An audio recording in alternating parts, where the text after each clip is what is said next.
রাজনীতি করছি এবং আপনাদের প্রত্যেকটা নির্বাচনে আমি অংশ নিয়েছি 1991 সাল থেকে। আমি এখন আমার বয়স প্রায় 80-র কাছাকাছি।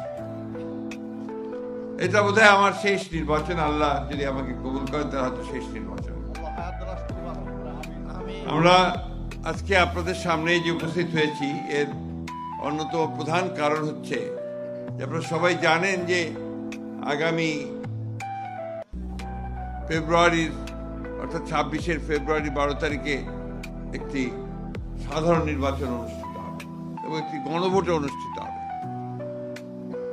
এই নির্বাচনে আপনারা নির্ধারণ করবেন, গোটা বাংলাদেশ নির্ধারণ করবে যে আগামী 5 বছরের জন্য এই দেশটি পরিচালনা কারা করবে।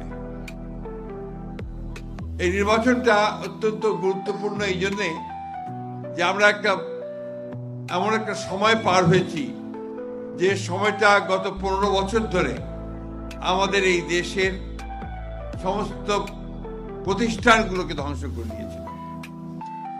আমাদের গণতন্ত্রের যে প্রতিষ্ঠানগুলো, ইনস্টিটিউশনগুলো, সেগুলোকে ধ্বংস করেছিল, আমাদের অর্থনীতিকে ধ্বংস করেছে এবং শুধুমাত্র কিছু সংখ্যক ব্যক্তিকে অতি ধনী করার লক্ষ্যে ব্যাংকগুলোকে লুটপাট করেছে,